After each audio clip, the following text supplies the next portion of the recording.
Hello everybody and welcome to the United Stand. This is your Manchester United versus Southampton preview, and what a massive game this is going to be. Southampton on a 7-game Premier League unbeaten run. They're not going to be messing around. They're 5th in the league and United are facing a huge task, as I said. Also an update from the government around fans in the ground. We'll be talking about that and a potential new contract for a player that I'm sure is going to divide opinion, but I think it's good news on that. But let's get into Southampton against Manchester United. We know that Southampton are doing very, very well. And it's not only the last 7 games that they're unbeaten. They actually went on a really good run.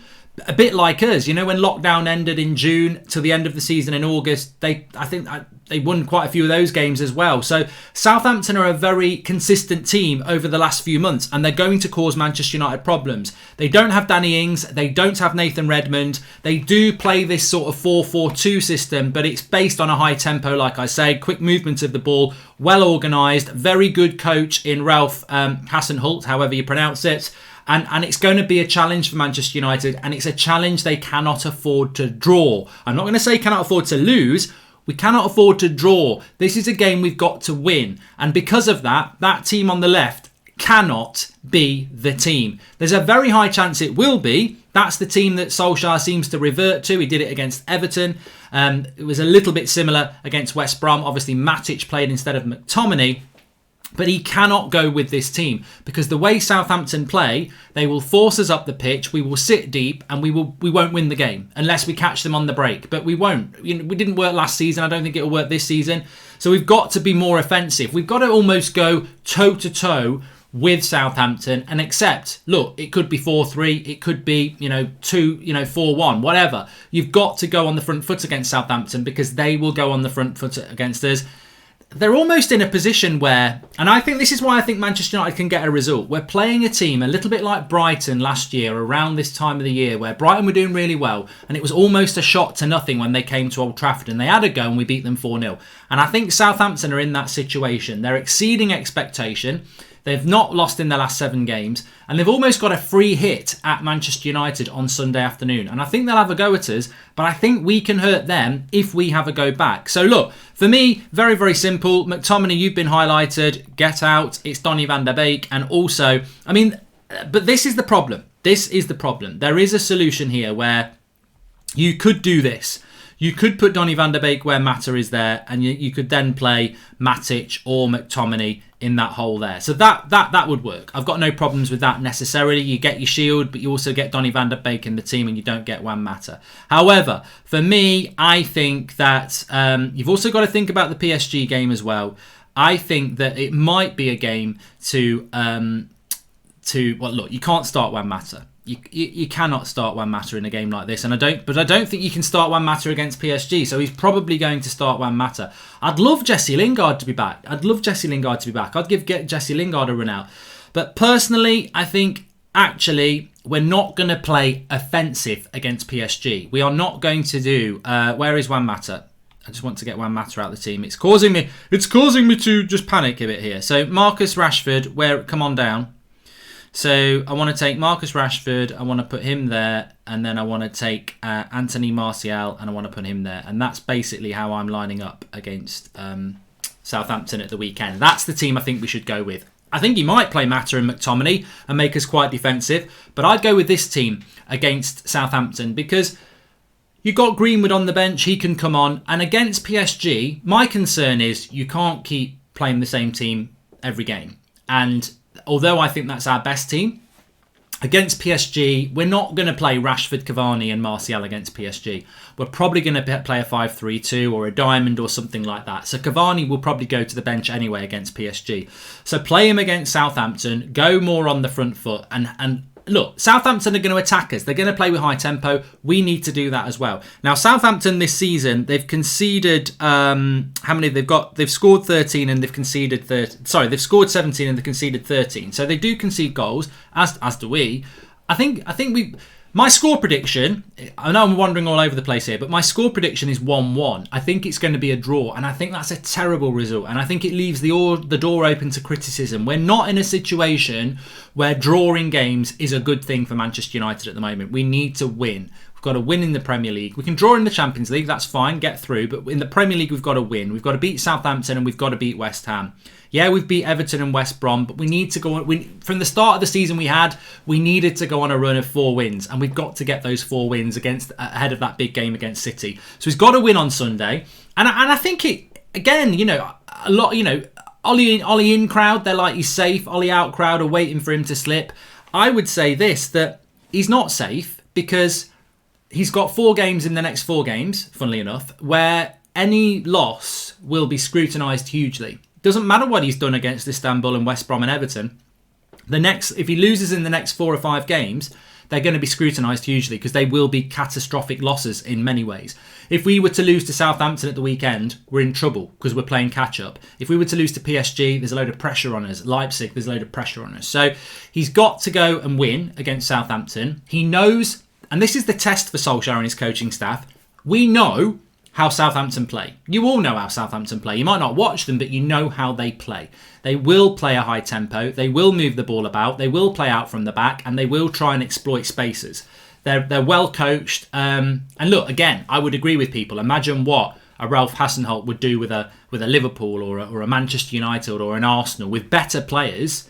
If he can get Southampton to 5th, playing fantastically well, imagine what he can do with another club. And I think he's another good coach who will go somewhere else after Southampton, like Pochettino did. But at the moment he's at Southampton, he's going to play. He's not going to sit back and park the bus, is what I'm trying to say. He's not going to play counter-attacking football like we might. So there lies the answer. In fairness to Southampton, and I applaud them on this, I think they're doing really well, but they are a club with a manager who plays his brand of football. And this is what we want at Manchester United. And Brighton do it as well. They might be smaller clubs than us, but they play a brand of football that they're going to play. They're not going to alter their tactics because they're playing us. They're going to play their brand of football. And this is the challenge for Solskjaer. You played a brand of football against Istanbul that was very pleasing on the eye. Are you going to stick with it? Or are you going to do what you normally do, tinker man, and change it again? Are you going to go counter-attacking? And I think it's going to be a huge audition for Ole Gunnar Solskjaer, really, because I think he's won a lot of friends again with Istanbul. But as we know, we beat PSG, we drew with Chelsea. We beat Leipzig, we lost to Arsenal. We've beat Istanbul. What are we going to do against Southampton? And also, after both those Champions League games, there was a lot of changes in formation and team selection. So what is he going to do against Southampton? I think if he goes with that team, fans will be happy. Let's see what we can do. If he doesn't go with that team and he changes it up and he changes the personnel and he goes more defensive, then you are going to get the biggest lesson ever that Ole Gunnar Solskjaer is running scared, trying to keep his job. And I don't think that's what we need at Manchester United. It's just delaying the inevitable. He's got to be brave now. It's almost like the last stand, Ollie's last stand. And I'm not saying he's going to lose his job, but what I'm saying is it's 2 years in the making now. You've now got to nail your flag to the mast and go and play the way you want to play. And if it is counter-attacking defensive football, then I'm sorry, I don't like it. And I think you'll lose your job eventually. But if it is that team, and it is more toe-to-toe with Southampton in the way we want to play, then I think we've got a chance to build something. So I hope that he is going to play more like that. And look, let's not forget, Paul Pogba could well be on the bench on Sunday. So that gives us an option. Mason Greenwood's going to be on the bench. Hopefully Jesse Lingard is back.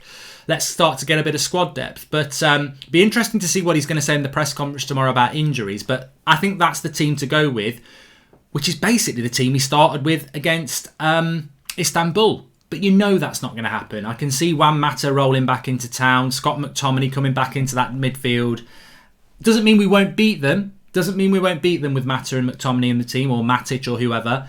But it won't be as pleasing on the eye. And I think Manchester United, although we're about winning, the ultimate aim is to win and be pleasing on the eye. And there's an opportunity for Solskjaer to do that. However, my prediction is it's going to be 1-1. I've got a feeling we won't lose, but got a feeling we won't win. I think he's going to go defensive, and I think it's going to end up 1-1, which won't be good enough. A loss. If you're going to play defensive, you've got to win. Like against Everton, like against West Brom, if you're going to play counter-attack, you've got to win. Because if you don't win a game playing like that at the moment, the pressure will pile onto him as well. So, yeah, I think it's going to be 1-1. But we can hurt them. We can really hurt them. With Rashford and Martial, Van der Beek and Bruno and Cavani, we can score goals. And Tellez getting forward as well. got to be brave enough to go and play like that. It's interesting though, because Southampton, if this had been played a week later, if I'm right on this, the UK, and I'm sorry if you're not watching from the UK, so our government, basically we've been in lockdown. We come out of lockdown next week, but when we come out next week, they've announced that some areas in the country will not basically, will go into different tiers basically. If you're in tier 3, you still can't have fans in the ground, and Manchester's in tier 3. Where I live in the Midlands is in tier 3. However, places like Liverpool and London are now tier 2, which means that those clubs from next Wednesday can have up to 4,000 fans in the ground. So it won't happen against Southampton, but the following week when we play West Ham in London, there will be, by the sounds of it, 4,000 West Ham fans in the ground and no United fans. No away fans can go. It's only exclusively for home clubs. So the following week is the Manchester derby, so that's not going to impact on either of us. But, you know, United and every other club that are now in the tier 3, when you go and play teams, you might be playing teams with fans. So that West Ham game next week could be very, very interesting, could be harder. You know, Ollie might have an even bigger excuse about fans in the ground now when we're going away to places and playing against, you know, fans. And people say, well, 4,000 fans in a 50,000 capacity stadium doesn't make much difference. From an eye view, it doesn't. But remember when we went over to Linz just before the first lockdown in March, and he got in there, you could hear him on the cameras, and that was one person. So the 4,000 West Ham fans next week, you will be able to hear it. You know, if you think about it, have you ever played football on a Sunday morning in a pub team, or been fortunate enough like I have to play in front of a couple of hundred people? There's an atmosphere. You feel it. You feed off that. At the moment, players are feeding off nothing. A manager shouting on the sidelines. I'm telling you now, 4,000 people shouting, that will still influence the West Ham players. So that's coming up, and it's not coming for Manchester United, and how we react to that's going to be really important, which makes the Southampton game even more important, because I think that West Ham game is going to be a little bit more uncertain now, because we're going to be playing in front of fans, which is something many players haven't played under for a while. So it could inspire West Ham, which is very interesting. Also in other news, Fosu Mensah has been offered a new contract, apparently. Now, this is quite interesting. It's a divider. Fosu Mensah has only played 4 games for Man United in the last 3.5 years. He has been injured for a year, and he was on loan for a couple of those years. So let's not run away with ourselves too much. But I'm actually quite happy that Fosu Mensah is getting a new contract. I've not given up on him yet. I've been in and out with Fosu Mensah, but I always really did like him. Then his loans didn't go well. Then he got an injury, but I thought against Istanbul, when Brandon Williams came on for Wan-Bissaka, it should have been Fosu Mensah. I prefer Fosu Mensah as a fullback over Brandon Williams. So if Ole Gunnar Solskjaer wants to give him a new contract, I think he's out of contract in the summer, then, you know, and also I suppose, look, from a romantic point of view, there's always the opportunity that the dream that Fosu Mensah might play as a CDM one day could happen. I think that's a myth in football that we're never going to get to see that happen, but we all would like to see Fosu Mensah playing as a centre defensive midfielder, I'm sure. But I'm not against it. I get why people are against it. I've seen people saying, you know, people on the United Stand community, the moderators, I think Paul said it as well. It's not, you know, this is the problem with Manchester United keeping hold of the deadwood. And I understand it. I get it. I actually totally get it, why people would be, this is a bad move. It's an opportunity to move some deadwood on, and we're going to go and keep him. I'm just not in that camp. I still think there's a possibility that Fosu Mensah could have a future at United, and I wouldn't be comfortable just letting him go. So, but I get it if you think that is the way, and certainly we have done this in the past with Pereira and Rojo and Phil Jones, you know, giving out big contracts to Deadwood. So I get it. If you think Fosu Mensah's no good, then you're not necessarily going to be happy with this, are you? But you know, I still hope that he can offer us something. But what I really, really want, I'll tell you what I want, what I really, really want. Go, tell me what you want, what you really want to want. I want to win. No, that doesn't work. I want to beat Southampton on Sunday. It's very important that we win. It's a must-win game. But I think it's going to be a draw, and I think a draw will spiral the fan base into uncertainty again, because you'll look at the league table, you'll see us miles off, and you'll see other teams have won and will be nowhere near top 4, and the bad start to the season is going to get highlighted every time we drop points now, because we can't afford to drop points. That top 4 race, The top 4, which gets you Champions League football, Upamecano, in the debate for Ronaldo, potentially Sancho, all these players that we need to bring in and the quality that we need, you don't get them if you're in the Europa League. So we need to win on Sunday because we're starting to drop off even in the race for top 4. Liverpool are going to be there. Man City are going to be there. Chelsea are going to be there. For me, there's one spot available for the top 4. And it's Spurs who are looking very good for it at the moment, amongst others. We've got to get in that race quick, otherwise we'll be out of it. Anyway, please smash a like on the video. Get your comments in. How would you line up? What's your score prediction? What are you feeling about this game? Will Solskjaer be brave or will he sit back? And as I said, I think it's a massively defining game for Solskjaer's future because there's no excuse. It's Southampton away. He should be picking a team like that and going on the front foot. But will he go more on the back foot with McFred and Mata? Let's see. Smash a like on the video. Subscribe if you're new. If you want to get your Christmas jumpers, we've got a range of 3 at the moment and t-shirts. Links in the video description. Anything else? That's it. We'll speak to you later on.